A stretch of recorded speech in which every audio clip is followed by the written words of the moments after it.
पेश है उत्तर प्रदेश की 10 बड़ी खबरें। आज की पहली और बड़ी खबर छांगुर बाबा से जुड़ी है, क्योंकि एक ओर जहां छांगुर बाबा की आलीशान कोठी पर बुलडोजर चल रहा है, तो वहीं दूसरी ओर योगी का बड़ा बयान छांगुर बाबा को लेकर सामने आया है। उन्होंने दो टूक कहा कि हमारी सरकार बहन बेटियों की गरिमा और सुरक्षा के प्रति पूर्णतः प्रतिबद्ध है। प्रारंभिक जाँच में सामने आया है कि आरोपी जलालुद्दीन की गतिविधियां समाज विरोधी ही नहीं बल्कि राष्ट्र विरोधी भी हैं। योगी ने यह भी कहा कि उत्तर प्रदेश सरकार कानून व्यवस्था को लेकर किसी प्रकार की ढिलाई नहीं बरतेगी। आरोपी और उसके गिरोह से जुड़े सभी अपराधियों की संपत्तियां जब्त की जाएंगी और उन पर सख्त कानूनी कार्रवाई की जाएगी। अगर आपको भी 9 जुलाई को बैंक जाना है या कोई और बड़े सरकारी काम करने हैं तो ये खबर आपके लिए है, क्योंकि 9 जुलाई को देश भर में केंद्रीय ट्रेड यूनियनों ने भारत बंद का ऐलान किया है। सरकार की मजदूर विरोधी और कॉर्पोरेट समर्थक नीतियों के खिलाफ ये हड़ताल बुलाई गई है। इसमें 25 करोड़ से ज्यादा कर्मचारी शामिल हो सकते हैं। हड़ताल से बैंकिंग, पोस्टल, इंश्योरेंस, कोयला खनन, ट्रांसपोर्ट जैसी सेवाएं बुरी तरह प्रभावित होंगी, जिसका असर उत्तर प्रदेश में भी देखने को मिलेगा, जहां विपक्षी दलों ने चक्का जाम का समर्थन किया है। किसानों और ग्रामीण कर्मचारियों का भी इस आंदोलन को समर्थन है। हड़ताल का मकसद मजदूरों के हक और सम्मान की लड़ाई बताया जा रहा है। अगली खबर हर उस इंसान से जुड़ी है जो अपने बच्चों को अंतरिक्ष पर भेजना चाहते हैं, क्योंकि योगी सरकार अब नया इतिहास रचने जा रही है। खबरों की माने तो बच्चों के सपनों को पंख देने के लिए योगी सरकार ने शानदार पहल की है। अब गांव-गांव के सरकारी स्कूलों में एस्ट्रो लैब्स बन रही हैं, जिन्हें अमृतकाल लर्निंग सेंटर्स नाम दिया गया है। यहाँ बच्चे किताबों से नहीं बल्कि टेलीस्कोप, पीआर हेडसेट, माइक्रोस्कोप जैसे आधुनिक उपकरणों से अंतरिक्ष की दुनिया को करीब से देख रहे हैं। बलिया समेत कई जिलों के सभी ब्लॉकों में ये लैब तैयार हो चुकी हैं। बच्चों के ज्ञान की भूख और ब्रह्मांड को समझने की जिज्ञासा बढ़ रही है। अब वे भी शुभांशु शुक्ला जैसे अंतरिक्ष वैज्ञानिक बनने का सपना देखने लगे हैं।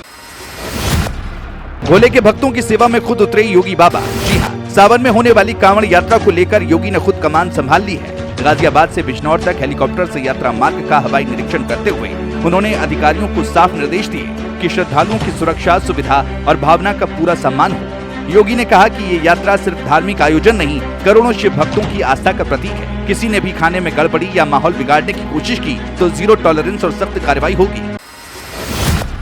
क्रिकेट प्रेमियों के लिए ये चौंकाने वाली खबर है, क्योंकि आरसीबी के खिलाड़ी यश दयाल के खिलाफ गाजियाबाद में दुष्कर्म और धोखाधड़ी के आरोप में एफआईआर दर्ज हुई है। पीड़िता का आरोप है कि यश ने शादी का झांसा देकर कई सालों तक शारीरिक शोषण किया। मामले की जांच के बाद पुलिस ने केस दर्ज किया है। अब पुलिस पीड़िता और यश दोनों के बयान दर्ज करेगी। इस खबर से क्रिकेट जगत में हलचल है और फैंस हैरान हैं कि मैदान पर चमकने वाला खिलाड़ी अब गंभीर आरोपों के घेरे में है। कानपुर और गोरखपुर के चिड़ियाघर अब एक बार फिर दर्शकों के लिए खोल दिए गए हैं। बर्ड फ्लू के कारण पिछले 56 दिनों से बंद पड़े ये जू अब दोबारा खुल गए हैं। बता दें, बर्ड फ्लू के खतरे को देखते हुए 13 मई को इन्हें बंद कर दिया गया था, लेकिन अब जब भोपाल की लैब से रिपोर्ट नेगेटिव आई है तो शासन की अनुमति के बाद प्रवेश की इजाजत दे दी गई है। 13 मई को टिकट खरीद चुके दर्शक बिना नई टिकट के प्रवेश पा सकेंगे। दर्शकों को नियमों का पालन करना होगा और कोई निजी सामान अंदर नहीं ले जा सकेंगे। अब गर्मियों के बीच जब चिड़ियाघर में रौनक लौटेगी तो पटौदी जैसे शेर और बाकी जानवर भी दर्शकों को नजर आएंगे। अगली खबर ग्रेटर नोएडा से है, जहां दादरी रेलवे रोड इलाके में उस वक्त अफरा तफरी का माहौल देखने को मिला जब तेज बारिश के बाद एक निर्माणाधीन 4 मंजिला मकान भर कर गिर गया। राहत की बात ये रही कि हादसे के समय साइट पर कोई मजदूर या परिवार मौजूद नहीं था, वरना बड़ा नुकसान हो सकता था। बता दें, ये इलाका पूरी तरह रिहायशी है, जिससे आसपास के लोगों में खौफ का माहौल है। स्थानीय लोगों ने प्रशासन से जाँच और कार्रवाई की मांग की है। लगातार हो रही बारिश में ऐसे ढीले निर्माण आमजन की सुरक्षा के लिए बड़ा खतरा बन सकते हैं। इस बीच एक और बड़ी खबर मुजफ्फरनगर के पुरकाजी कस्बे से सामने आई है, जहां कांवड़ यात्रा के दौरान एक विवाद खड़ा हो गया जब एक युवक पर कांवड़ पर थूकने का आरोप लगा। इससे आक्रोशित कांवड़ियों ने सड़क पर जाम लगा दिया।